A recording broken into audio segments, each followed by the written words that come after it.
하나님께서 오늘 우리에게 주신 말씀은 누가복음 14장 7절에서 14절 말씀으로 천국의 원리 역설입니다. 역설이란 말은 패러독스 이렇게 얘기를 합니다. 그런 말은 좀 들어보셨을 거예요. 역설이라고 할 때 이 역자 패라가 반대한다는 뜻이고요. 독스는 어떤 의견, 그래서 이제 교리에 대해서도 얘기할 때 이제 독스 이렇게 얘기하는데요. 언뜻 보면 일리가 있고 또 그것처럼 생각되는 것인데 분명히 사실 말이 안 되는 거예요. 모순이 되거나 잘못된 결론을 이끌거나 하는 논증이나 사고 등을 말합니다. 그래서 그냥 들을 때는 그럴듯한데 들어보면 말이 앞뒤가 안 맞는데 그것을 갖다 역설이라고 하는데 이걸 영리 또는 배리 이렇게 사전적으로 유사어를 쓰곤 합니다. 천국의 원리가 뭐냐? 바로 이 역설이라는 거예요. 얼핏 들어보면 맞는데 가만히 생각하면 말도 안 되는데 하지만 이것은 천국의 원리다. 오늘 이 역설의 원리를 본문 중에 발견하고 우리 삶 가운데 이 천국의 원리를 실행하는 그런 은혜가 있기를 원합니다.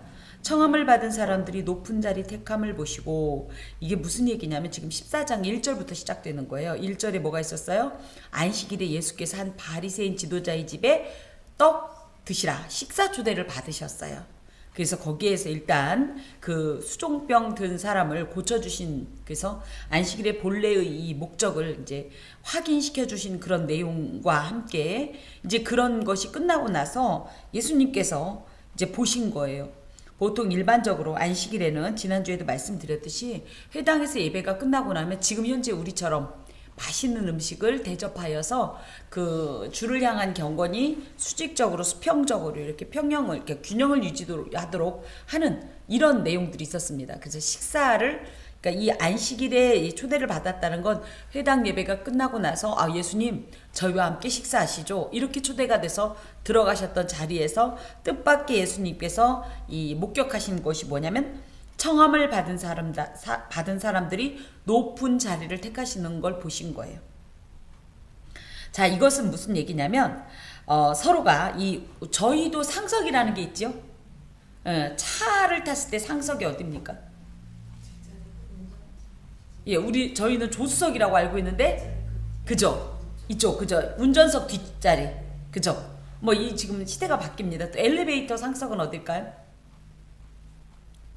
제일 안쪽이래요. 이런 식으로 상석이 나름 있어요. 또 어떤 그 회의장 같은 곳에도 가면 어디가 상석일까요? 가운데? 맞은편? 맨 앞쪽? 내지는 이 회의 주재자하고 제일 가까운 곳, 이렇게 얘기를 하겠죠. 그래서 그런 이제 상석이 놀랍게도 이 유대인들이 식사에도 있었어요. 그런데 이것을 사람들이 이 청함을 받은 사람, 예수님처럼 똑같이 초대받은 사람들이 이 상석에 앉으려고 서로 눈치 작전을 벌이고, 자, 제가 지난주에도 말씀드렸습니다마는 유대인들이 식사하는 방법이 어떻다고요? 의자에 앉는다? 누워요, 누워. 그러니까 막 서로 빨리 그 높은 자리에 누우려고, 우리는 앉으려고라고 하지만 누우려고 합니다.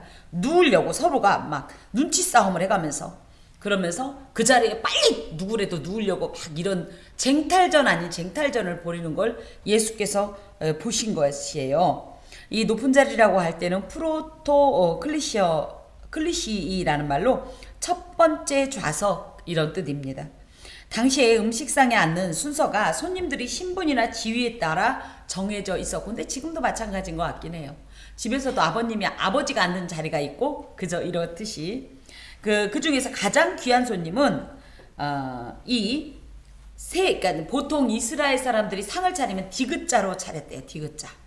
그래서 요 뚫린 대로 이제 그 시종 드는 사람들이 음식을 갖다 주고 그걸 갖고 이제 비스듬히 누워서 먹곤 했는데, 그 중에서도 제일 높은 자리는 어떻게 되는 거냐면 이 디귿자의 이 가운데 자리 이렇게 돼 있는 여기가 그렇게 따지면 굳이 제일 안 움직일 수 있는 자리가 상석이었나 봐요. 이 곳은 식사에 초대받는 사람들 중에 제일 존경받는 사람들이 앉는 자리였대요.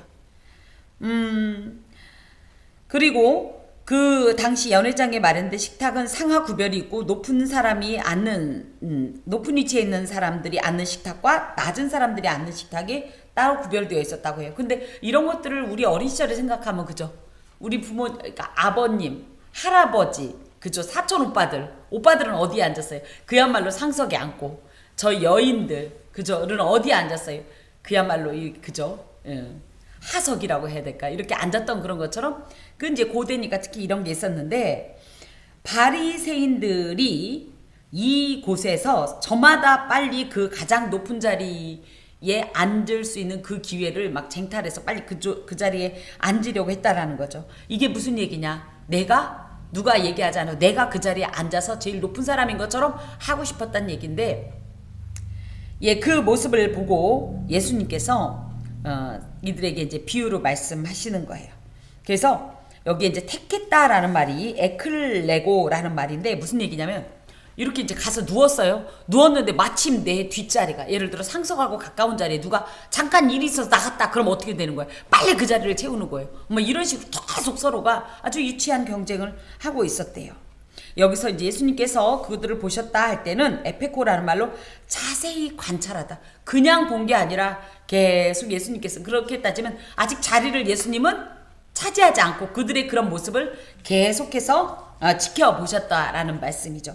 아주 유치하고 저급한 욕망의 표출로서 사실 생각하면 얼마나 유치하고 부끄럽고 정말 그런데도 불구하고 그 모든 것을 감안하고라도 자기가 높은 사람으로 인정받고 싶었던 그런 모습입니다. 그랬더니 내가 누구에게나 혼인잔치에 청함을 받았을 때 높은 자리에 앉지 마라 이렇게 말씀을 하셨어요. 특히 매우 엄격한 격식이 요구되는 혼인잔치에서 매우 유의해야 할 행동이 뭐였냐면 높은 자리에 앉는 것이었어요. 높은 자리에 함부로 앉지 마라. 왜 그러냐 하면 너보다 더 높은 사람이 청함을 받은 경우에 너와 그를 청한 자가 와서 너더러 이 사람에게 자리를 내주라 하리니 이 얘기예요. 자, 방금도 말씀드렸어요. 상석이 정해져 있었어요. 그리고 분명히 이 주인의 마음에는 나름대로 이 번호가 있었어요. 그런데 특히 이런 격식이 엄격하게 적용되었던 혼인잔치에 가서 식탁 자리에 혼인잔치에 가서 특히 밥을 먹는 자리에서 주인이 원했던 마음의 번호하고 다르게 나는 내가 생각할 때 내가 이 자리인 것 같아 하고 함부로 앉게 되면 어떤 일이 있냐. 너와 그를 청한 자 그러니까 초대 이 주인이 와서 얘기하길 이 사람에게 내주라 할 때 그 사람이 누구냐고 했더니 8절 아래에 보면 너보다 더 높은 사람이. 근데 너무나 좀 얄궂게도 이 당시에 이 풍습이 뭐냐면 진짜 높은 사람은 맨 나중에 오는 게 관습이었대요. 우리 말 맞다나 조용필은 맨 나중에 나오듯이 예 진짜로 그래서 제일 높은 사람일수록 늦게 오는 게 하나의 관습이었어요. 그러면 생각해봐요. 나는 내가 생각할 때 높은 사람이라고 생각해서 저 자리에 앉았어요. 그런데 더 높은 사람이 오면 어떻게 돼요? 비켜줘야 돼요. 점점 아래쪽으로 밀려나가야 되는 거예요. 만약에 나는 높은 사람이라고 생각 안 하면 그럼 어떻게 할 것 같아요? 여러분 같으면 가자마자 그 자리에 앉을래요? 아니면 내가 알아서 맨 말단으로 앉을래요? 아니면 그 주인의 마음의 번호가 얼마인지 보고서 눈치껏 앉을래요? 맨 마지막에 앉을 거예요. 예, 스스로 차라리 위로 올라가는 게 나으니까 예수님도 딱 그 말씀하신데 저는 눈치를 볼 것 같아요. 내가 몇 번일까? 그러면서 자리에 앉지 않고 얼쩡얼쩡 하고 있을 것 같기도 해요. 하여튼 그런 사람들도 그 당시에 있었겠죠. 그렇지만 바리새인들은 대부분이 자기가 높아지고자 하는 이 욕망에 이 저급하고 너무 유치한 이 욕망 때문에 그런 생각을 못하고 그런 행동을 했는데 그때에 얼마나 네가 부끄럽겠냐. 우리 표현 따나 그죠? 얼마나 사실은 그쵸? 얼마나 창피할까? 그러면서 얼마나 당황할까? 그러면서 어떻게 돼요? 다른 사람들은 알아서 자기 자리에 앉았어요. 그러니까 원래는 이 사람이 예를 들어 원래 이 사람이 10명 중에 이 번호가 5번이었다. 근데 자기가 2번에 앉았다. 누웠다.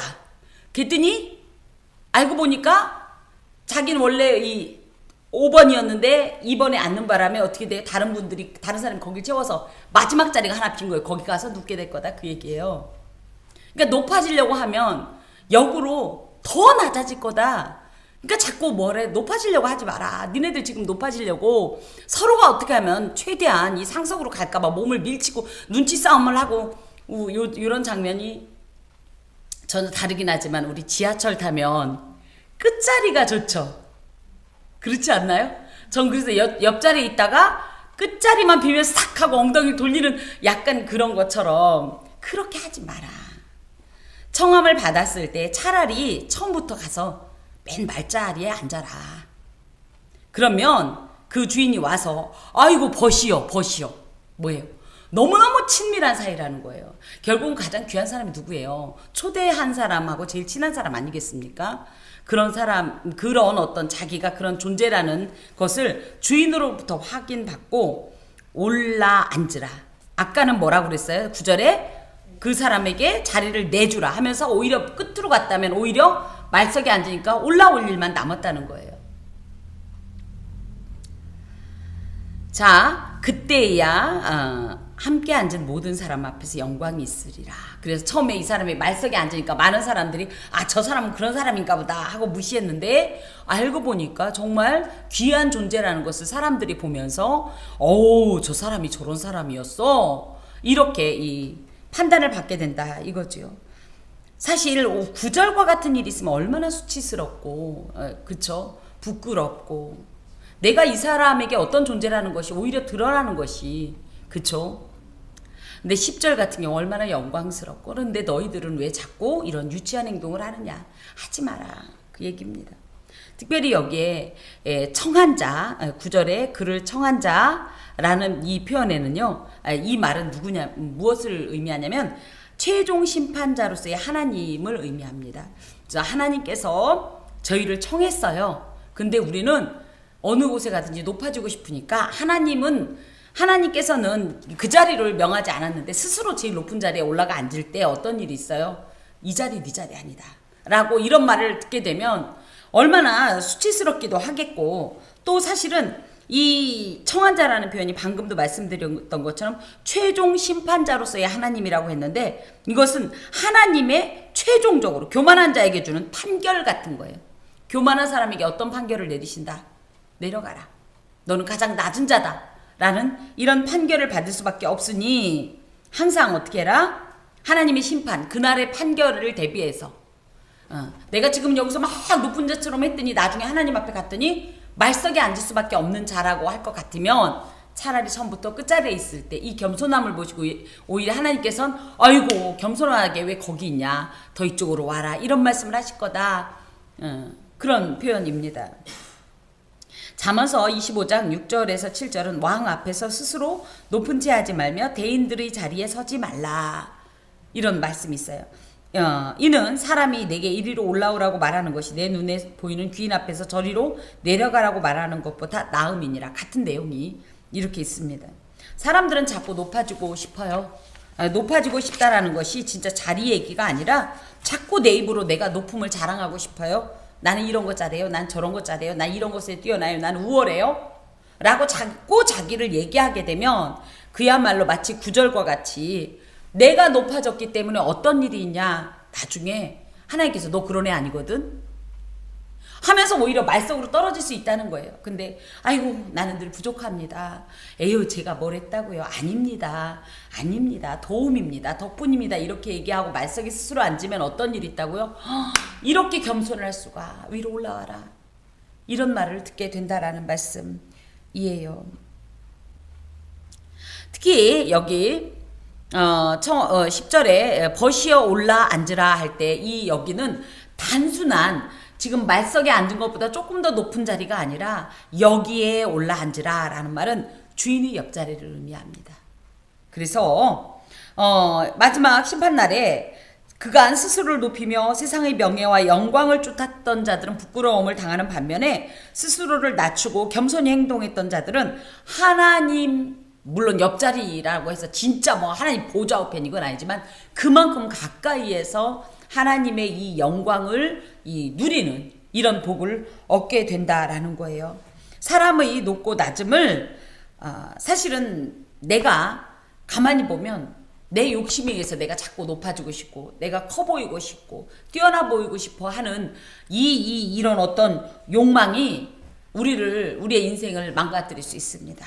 그래서 오히려 나는 부족합니다. 나는 연약합니다. 라고 고백할 때 하나님께서 오히려 아니다. 너는 내가 이렇게 해서 일꾼으로 쓰겠다. 또 내지는 너의 그간의 행동들에 대해서 내가 귀한 상급을 주겠다. 이렇게 결정하시고 갚아주신다는 이야기입니다. 보통 자랑이란 말을 우리 어렸을 땐 자랑하는 거를 좋게 여겼어요? 부끄럽게 여겼어요? 조금 자랑하면 저희끼리도 쟤는 맨날 지자랑해 이렇게 그저 수군거렸었어요. 그러던 것이 어느 날부터 점점 자신을 자꾸 어필하는 이런 문화가 이건 굉장히 세속적인 문화인데 교회 안에도 많이 들어와 있어요. 그래서 내가 내 입으로 자꾸만 나를 높이려고 하는 이런 좀 비성경적인 이런 문화가 자꾸 들어오다 보니까 가만히 있으면 누구 말 맞다나 바보 취급을 당하니까 어떻게든지 경쟁적으로 나를 드러내야겠다. 나의 어떠함을 내세워야겠다. 이렇게 비성경적이고 반신학적인 반신앙적인 이런 문화들이 교회에 자꾸 들어와 있는데 성경은 분명히 얘기하길 뭐라고요?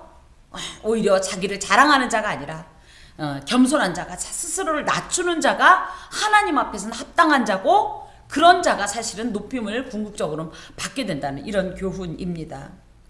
다시 한번 말씀드리지만 내가 했던 일들을 내가 얘기하면 자랑이 되는 거예요. 근데 나는 가만히 있는데 타인이 이야기하면 이게 뭡니까? 이게 상급이고요. 이게 사실은 영광 아니겠습니까?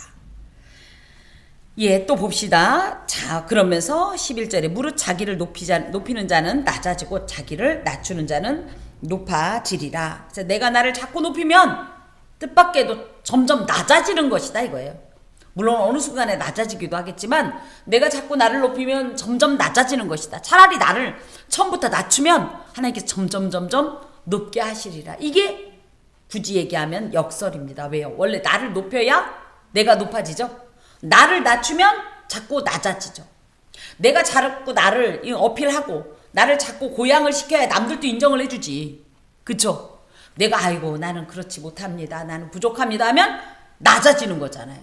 이게 인간적인 이 원리 속에서 일어나는 어떤 하나의 이 공식이랄 것 같으면 성경은 그게 아니라 어떻게 해라? 네가 너를 높이면 오히려 점점점 낮아질 거야. 너를 낮추면 점점점 올려줄 거야. 이건 이 세상의 원리와는 전혀 반대되는 것으로 이런 걸 이제 역설이라고 해요. 이런 내용들이 이제 이따가도 소개하겠지만 굉장히 성경에 많이 일어납니다. 자 봅시다. 또 자기를 청한 자에게 이르시되 네가 점심이나 저녁이나 베풀거든 벗이나 형제나 친척이나 부한 이웃을 청하지 말라. 두렵건대 그 사람들이 너를 도로 청하여 내게 갚음이 될까 하노라. 이 점심은요 아리스토온이란 말로 우리나라 말로 말하면 아점이에요. 이스라엘 사람은 밥을 2번밖에 안 먹었어요. 근데 우리나라도 좀 그랬죠. 게을러서 아점이 아니라 우리는 게을러서 아점인데 이들은 먹을 게 흔하지 않으니까 하루에 밥을 2번 먹었는데 그나마 이 아점이라고 하는 첫 번째 식사는 굉장히 소박하고 간소했습니다. 그리고 저녁은 대임론이라고 해서 이건 소위 말하는 점적인데 요거는 특별한 잔치나 만찬 으로 이렇게 여겨졌고 그렇게 이제 식사를 누렸다는 거예요.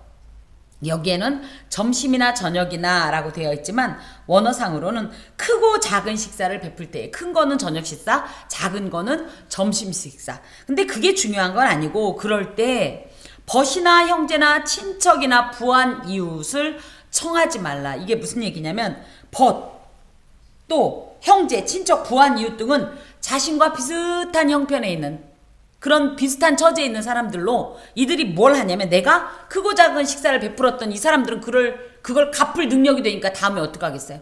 또 나를 초대해서 그걸 갚아버리면 상급이 없다는 얘기예요. 그래서 갚을 수 있는 어떤 형편의 사람에게 베풀지 말라. 왜? 우리가 이런 선을 행하는 목적이 뭡니까?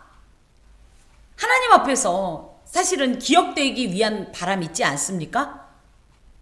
물론 하나님이 이렇게 하면 이렇게 갚아주겠지. 이런 계산은 아니지만, 제가 이제 지난 목요일 날 밤에, 이제 밤늦게, 이제 부산에서 올라오는 막차, 막 기차를 이제 타고 오는 제 아들 때문에 서울역에 이제 밤 늦게 있었단 말이에요. 근데 거의 1시쯤 다 되니까 비가 막 쏟아지는 거예요. 비가 갑자기. 근데 이제 제 남편이 아이를 데리러 차를 한쪽에다 세워놓고 그 아이를 데리러 간 사이에 갑자기 비가 쏟아지는데 한 여자아이가 제가 문을 요만큼 열어놓고 있었는데 이렇게 얘기하는 거예요. 아, 엄마가 올 때까지 여기서 기다려야겠다. 그러면서 그 여자아이인데 뭐 덮을 게 없으니까 거기서 바람이 막 비바람이 쳤어요. 굵은 빗방울이 막 떨어지는데 거기서 막 이렇게 떨고 있는 거예요. 근데 제가 전 딸도 있고 아들도 있으니까 가슴이 찡한 거예요. 그래서 용기를 냈어요. 참 그런 게 쉽지가 않아요. 이게 누군가한테 이 선을 행한다는 게. 근데 용기를 내서 제가 얼른 뒤에 트렁크에서 비닐 우산이 있었어요.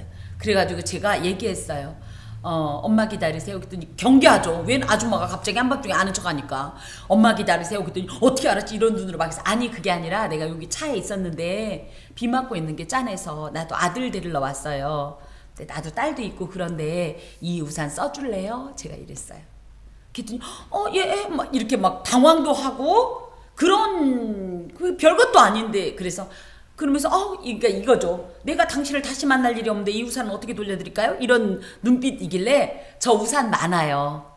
이거 쓰고 엄마 올 때까지 기다렸다가 가세요. 그랬더니 어머 고맙습니다 고맙습니다 하는데 저는 그 사람이 아는 사람이 아니길래 얼마나 다행이었는지 몰라요. 아는 사람 같으면 다음에 그 양반이 그 우산에다가 뭔가 또 사들고 올 거 아니야. 난 상급이 없잖아.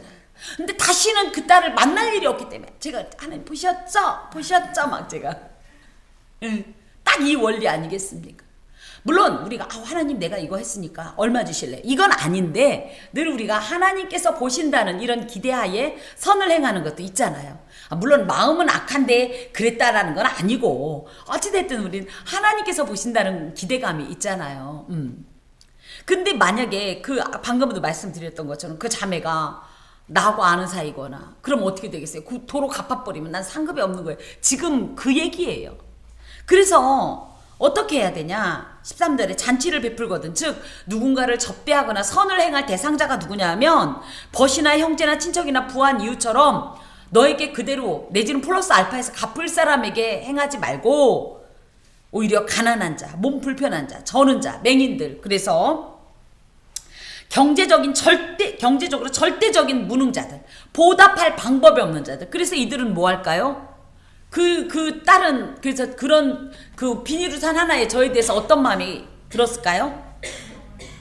그냥 고마운 마음? 만약에 그 자매가 예수 믿는 사람이었다면 어떻게 했을까요? 하나님, 저 아줌마, 하나님 기억해 주세요. 뭐 이러지 않았겠어요? 오히려 갚을 수 없으니까. 그런 도움이 절대적으로 필요한 자들에게 대가 없이 오히려 대가를 해주면 안 돼요. 이 성경의 원리로 따진다면 우리는 계산하잖아요.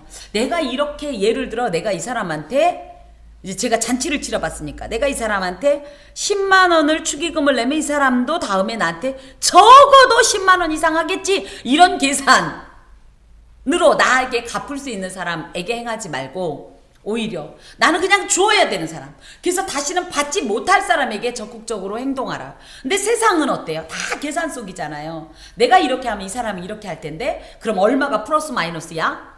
이런 거 하지 말란 얘기예요. 예수 믿는 사람은 그냥 오히려 되돌아오지 않는 게 복이 된다는 걸 알고 돌려받을 생각하지 말고 갚을 것을 기대하면서 행동하지 말고 계산하지 말고 그냥 행동하는 이것이 진정한 섬김이고 이것이 천국의 원리다. 그 얘기입니다. 그리하면 그들이 갚을 것이 없으므로 내게 복이 되리니 사실은 일방적인 어떤 선행을 받게 되면 마음이 일단은 사실은 부담되잖아요. 그럼 물론 어떤 사람 몰라 할 수도 있지만 어떤 이는 어떡하겠어요? 이것이 너무너무 귀하고 고마워서 두고두고 이야기하지 않겠습니까? 그것이 물론 하나님께 기도하면서 하나님 저 사람 축복해 주소서 할 수도 있지만 그렇지 않더라도 그 모든 상황에서 하나님은 보시고 계신 거죠. 그래서 계산 속 없이 행동했던 이 선행에 대해서 하나님은 반드시 가품이 될 건데 그게 언제? 의인들의 부활 시에. 이 땅에서 그러니까 내가 이렇게 했는데 사람들은 내 마음을 몰라줘요. 억울할 게 없는 게 성경에 뭐라고 되어 있어요? 의인들의 부활 시에. 그 주님을 만난 그날에. 아까 오전의 내용과 함께 이제 연결하면 그런 겁니다. 뭐예요? 이름을 불러서 하나님께서 그 수많은 그 성도들 앞에서 이름을 불려서 호명해 갔더니 이제 이런 걸 할 거 아니에요. 그때 제란이가 그거 그때 그 비닐우산 뭐 이렇게 개수를 만약에 한다 치면 그쵸? 그런데 보니까 근데 그때 그것 때문에 받았네. 이러면 X가 쳐지는 거 아니에요. 굳이 이제 우리끼리 상상을 해보면 그러면 선을 행했어도 이건 선이 아니에요. 근데 뭐예요?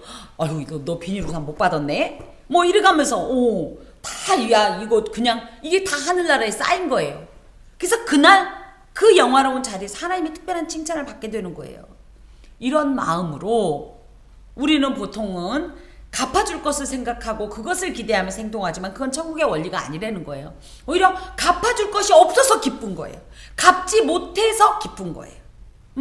누가 어떤 행동을 했는데 내가 선행을 했는데 그 사람이 나한테 어떤 걸 갚아버렸다. 그럼 한편으로는 다행이다. 갚아줘서 할지 모르지만 한편으로 어떤 생각을 해야 되냐면 아쉽다. 안 갚았으면 우리 아버지가 더 어마하게 갚았을 텐데 아쉽다. 사람이 갚는 건 뻔히 내가 준 그만큼만 갚아줄 거 아니에요. 근데 우리 아버지가 갚으면 차원이 다르거든요. 이런 원리로 살아가라는 거예요. 이게 바로 예수님께서 교훈하시는 천국의 원리입니다. 특별히 성도의 모든 삶에 있어서 우리의 초점을 현재적으로만 너무 갖지 마세요. 지금 당장 무엇이 내가 그렇게 했더니 이런 일이 됐네 안 됐네, 나는 이 사람한테 이렇게 행했지만 이 사람은 나한테 저렇게 했네, 이런 계산을 지금의 시점으로 하지 마세요. 또 사람의 시점으로 이해하지 마세요. 이건 어느 시점으로 가냐? 현재의 모든 이 선행을 심는 것은 언제? 주께서 오시는 그날에 반드시 갚아주시고, 또 갚아주실 때는 어떻게 갚아주실까요?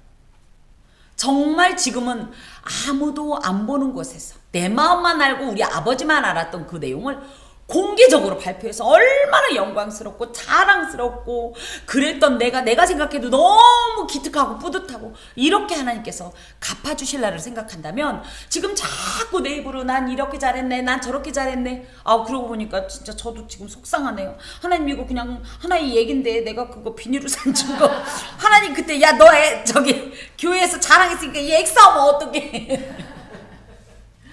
이런 말 아무도 몰라주는 게 오히려 도움이야. 나의 선행을 받은 사람이 오히려 내가 이렇게 행동했는데 저걸 세상에 쌩까냐? 이게 도움이야. 알고 보면 이게 천국의 원리라는 거야.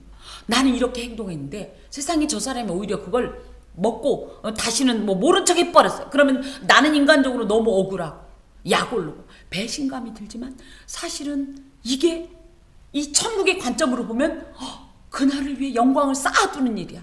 근데 우리가 과연 그런 일들을 몇 개나 남겨둘 수 있을까요? 저는 잘 못 그런 것 같아요. 내가 이렇게 했는데 저렇게 했어? 이게 말로라도 얘기해서 어떻게든지 이 분함을 배출하려고 하는 이게인데 이래서 어리석어. 근데 우리가 이 하나님께서 우리에게 주신 그 원리를 생각한다면 이 세상 가운데서 칭찬받는 것 때문에 연연해 할 거 없어요.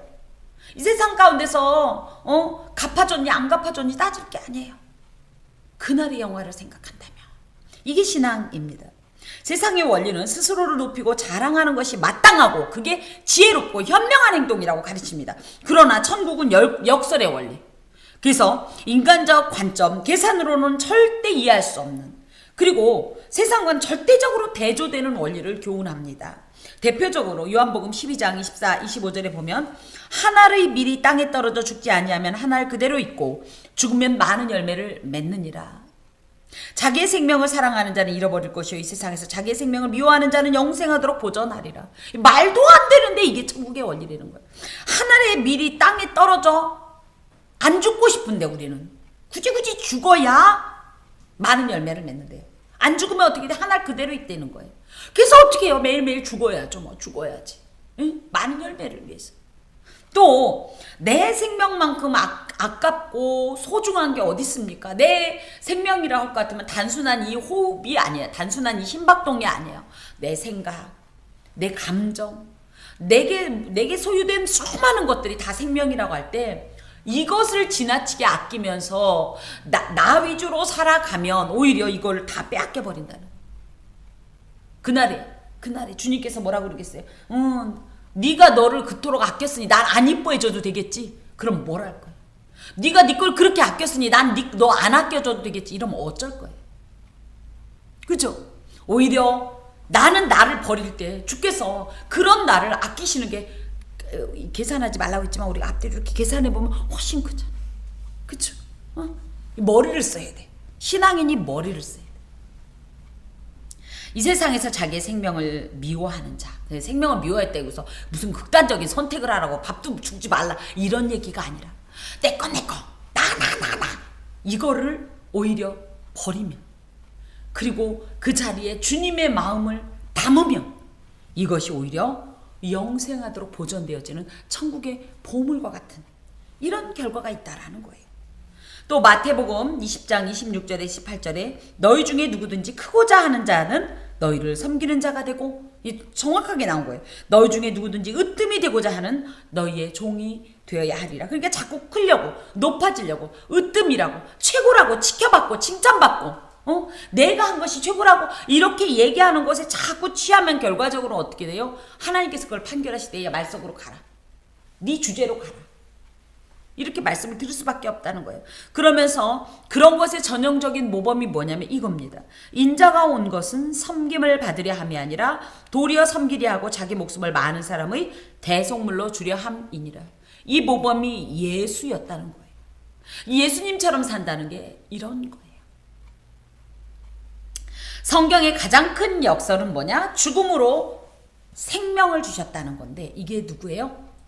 예수입니다. 십자가에서 죽으니까 오히려 그것 때문에 살았다는 거예요. 영광이라는 거예요. 이게 가장 큰 이 천국의 원리 역설입니다. 우리가 현재 불행한 이유는 뭡니까?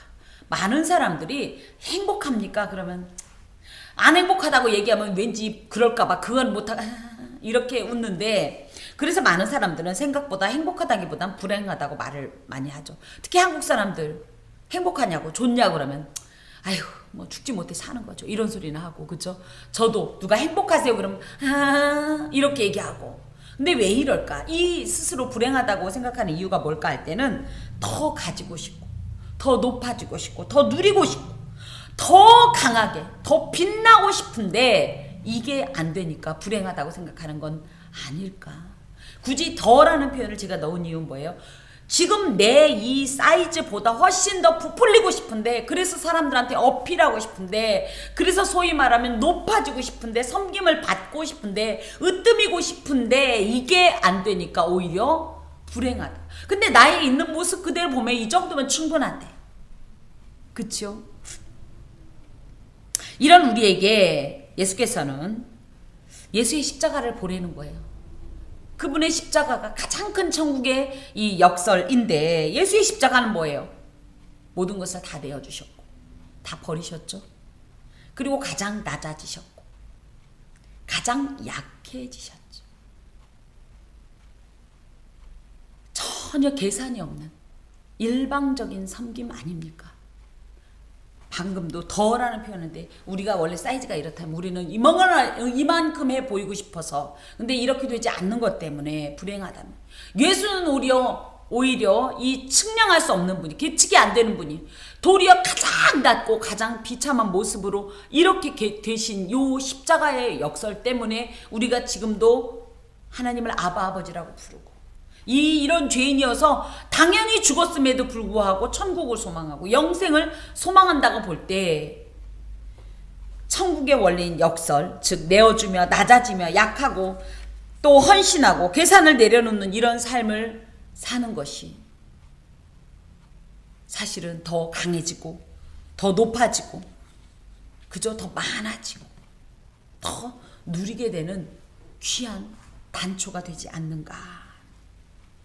예수님처럼 천국의 원리인 역설의 삶을 살 때에만 우리는 그제서야 비로소 행복할 수 있어요. 저 사람은 저렇게 많이 가는데 나는 왜 없어요? 그럼 그때부터 불행은 시작되는 거예요. 저들은 저런데 왜 우리는 만족이 없는 거예요? 지금 있는 것으로 감사합시다. 감사할 이유는 무수하거든요. 이거는 이제 사족일 수 있지만, 제가 이제 목사님들 이제 선배 목사님들한테 좀 지적 아닌 지적을 받은 게 뭐냐면 김 목사 너는 너무 남편한테 매여 이런 지적을 받습니다.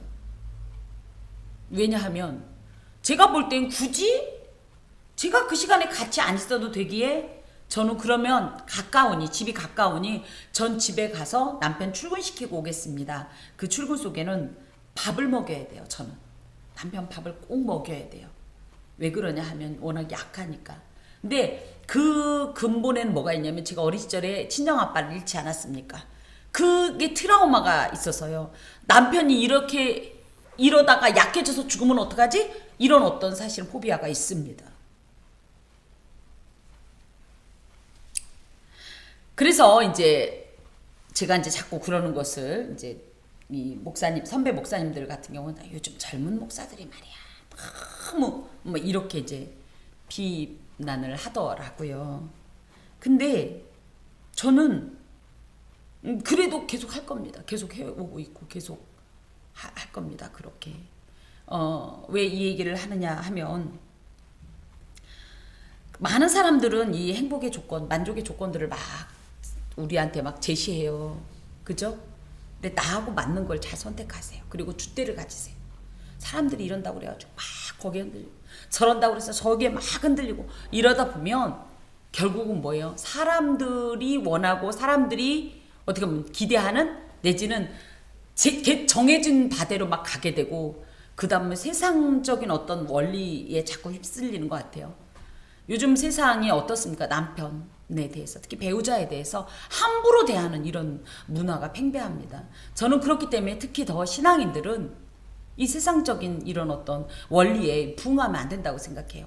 하나님께서 애초에 정하신 대로 가정의 삶에도 그렇다고 제가 뭐 예배 드려야 되는데 남편 때문에 못 드려요 이러지는 않잖아요. 근데 이제 이런 것처럼 우리가 자꾸만 이 일반적인 어떤 원리만 따라서 행하다 보면 놓쳐버립니다. 그래서 이 천국의 이 역설을, 이 천국의 원리인 역설을 좀 하면서 내가 오히려 낮아지면 주님께서 결국은 알아주시는 거거든요. 내가 약해지면, 내가 무명해지면, 내가 오히려 비천해지면 하나님께서는 도리어 이것을 채우신다라는 이런 기대감으로 이 역설의 완전한 모범이신 예수님처럼 우리도 오히려 낮아지고 오히려 비워내고 오히려 약해지고 오히려 헌신하고 섬기고 계산하지 않고 그렇게 행하게 될 때에 우리는 그날을 바라볼 수 있습니다. 어떤 날? 하나님께서 우리를 높여주시는 그날 말입니다.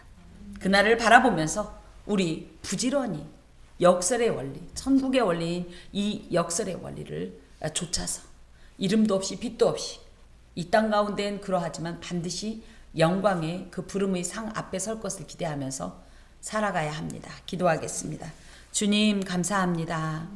많은 사람들은 나에게 높아지라고 말을 하고 많은 사람들은 나에게 더 가지라고 말하고 많은 사람들은 좀 더 이기적이어야 된다고 말을 합니다.